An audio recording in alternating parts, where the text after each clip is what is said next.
بسم اللہ الرحمن الرحیم۔ السلام علیکم۔ فجر کی نماز کے 6 بڑے فائدے آج میں آپ کے ساتھ شیئر کرنے جا رہی ہوں، جنہیں جان کر آپ حیران ہو جائیں گے کہ جو شخص فجر کی نماز باقاعدگی سے ادا کرتا ہے اسے اللہ رب العزت اتنے بڑے انعامات سے نوازتا ہے، اتنا زیادہ فضیلت ہے اور اتنا زیادہ فائدے ہیں فجر کی نماز ادا کرنے کے۔ اگر آپ فجر میں نہیں اٹھتے، سوئے رہتے ہیں، سستی کر جاتے ہیں، سستی کی وجہ سے بلا عذر فجر کی نماز آپ کی قضا ہو جاتی ہے، مجھے امید ہے کہ یہ ویڈیو دیکھنے کے بعد آپ کے دل میں شوق پیدا ہو جائے گا، فجر کی نماز پڑھنے کا جذبہ پیدا ہو جائے گا۔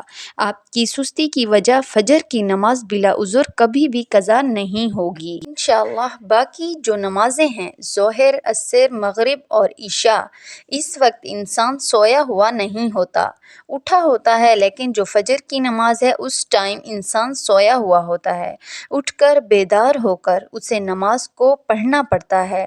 تو کافی سارے لوگ سستی کر جاتے ہیں اور سستی کی وجہ سے بلا عذر اپنی فجر کی نماز قضا کر جاتے ہیں، جو کہ بہت ہی بڑا گناہ ہے، بہت ہی غلط بات ہے، ایسا نہیں کرنا چاہیے۔ آپ کو معلوم ہونا چاہیے فجر کی نماز ادا کرنے کی کتنی زیادہ فضیلت اور فائدے ہیں۔ فجر کی نماز ادا کرنے کے ویسے تو احادیث مبارکہ میں بہت سارے فائدے ہیں، میں یہاں پر چند ایک فائدے بیان کرنے جا رہی ہوں، جس سے آپ کو کم از کم اندازہ ہو جائے گا یہ کتنا فضیلت والی نماز ہے، اس کے کتنے زیادہ انعامات ہیں فجر کی نماز پڑھنے کے۔ تو آئیے شروع کرتے ہیں فجر کی نماز کے فائدے۔ فجر کی نماز کے 6 بڑے فائدے ہیں۔ فائدہ نمبر 1، حضور اکرم صلی اللہ علیہ وآلہ وسلم نے اللہ تعالیٰ سے اپنی امت کے لیے صبح کے وقت برکت عطا کرنے کی دعا کی، اے اللہ میری امت کے صبح کے وقت برکت ڈال دے۔ اس حدیث سے معلوم ہوتا ہے کہ جو بھی شخص فجر کی نماز پڑھ کر اپنا کام، اپنا کاروبار شروع کرتا ہے تو اللہ رب العزت اس کے کام میں برکت ڈال دیتے ہیں۔ اس لیے حضور اکرم صلی اللہ علیہ وآلہ وسلم جب کوئی لشکر بھیجنے کا ارادہ فرماتے تھے تو آپ صلی اللہ علیہ وآلہ وسلم صبح سویرے منہ اندھیرے میں لشکر روانہ کرتے تھے، اس لیے صبح فجر کی نماز پڑھنے سے وہ اپنا برکت کا حصہ لے لیں۔ دوسرا بڑا فائدہ یہ ہے کہ نبی کریم صلی اللہ علیہ وآلہ وسلم نے فرمایا، جس شخص نے فجر کی نماز پڑھ لی وہ بندہ اللہ پاک کی ذمہ داری میں آ جاتا ہے۔ اس فجر کی نماز کی وجہ سے بندہ اللہ کی ذمہ داری میں ہوتا ہے اور انسان کے تمام کام آسان ہو جاتے ہیں، دن آسانی سے گزرتا ہے، دن کے تمام مشکلات کم ہو جاتے ہیں، انسان کے اوپر اللہ پاک کی رحمت ہوتی ہے۔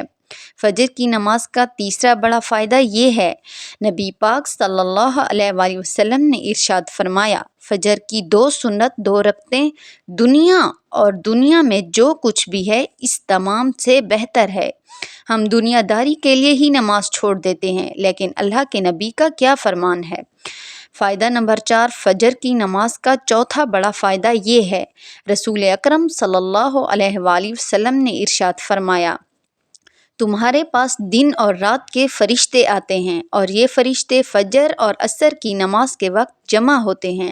جب یہ فرشتے اوپر جاتے ہیں اللہ کی بارگاہ میں تو اللہ رب العالمین سب جانتا ہے بے شک، لیکن اللہ تعالیٰ فرشتوں سے پوچھتا ہے کہ اے فرشتوں، تم نے میرے بندے کو کس حال میں چھوڑا ہے؟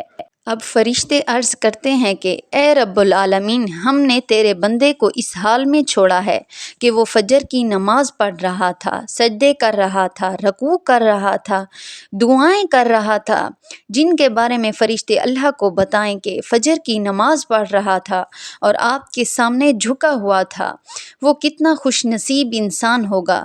فجر کی نماز کا 5واں بڑا فائدہ یہ ہے، نبی پاک صلی اللہ علیہ وآلہ وسلم نے ارشاد فرمایا، جس آدمی نے عشاء کی نماز باجماعت پڑھ لی تو وہ بندہ ایسے ہے جیسے اس نے آدھی رات نماز پڑھی، اور فرمایا کہ اس شخص نے فجر کی نماز بھی بجماعت پڑھ لی، وہ بندہ ایسے ہے جیسے اس نے ساری رات ہی نماز پڑھی۔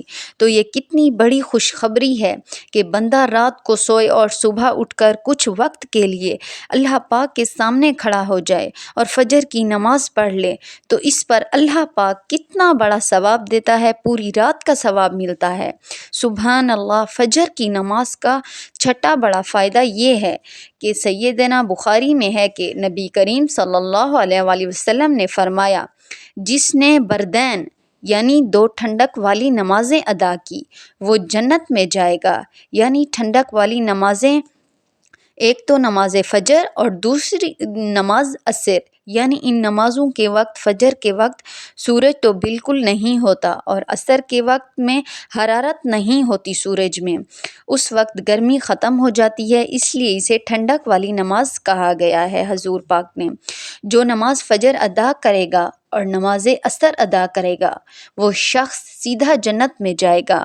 ایک دوسری حدیث ہے جس کا مفہوم یہ ہے کہ نبی اکرم صلی اللہ علیہ وآلہ وسلم نے ارشاد فرمایا، نماز فجر ادا کرنا اور نماز عصر، یہ دونوں نمازیں منافقین پر بھاری ہیں۔ تو یہ ہمیں سوچنا چاہیے کہ جو لوگ فجر اور عصر کی نماز ادا نہیں کرتے ان کا شمار کن لوگوں میں ہوتا ہے۔ یہ ہم پر ہے کہ ہم اپنا شمار منافقین میں کرائیں یا جنتی لوگوں میں کرائیں۔ اللہ تعالی ہم سب کو فجر کی نماز ادا کرنے کی توفیق عطا فرمائے اور ہمیں 5 نمازوں کا عادی بنائے، آمین یا رب العالمین۔ ویڈیو پسند آئے تو لائک کریں، شیئر کریں، اور اگر میرے چینل پر نئے ہیں تو میرے چینل کو سبسکرائب کر دیں۔ جزاک اللہ۔